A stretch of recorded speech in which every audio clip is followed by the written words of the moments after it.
สบายดีพ่อแม่พี่น้องมาเด้อกินข้าวแรงนำกัน Trust in the Lord with all your heart with all your mind with all your soul and lean not on your own understanding but lean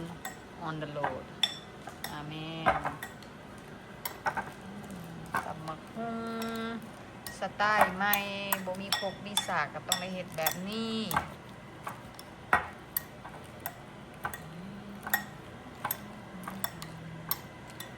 หอม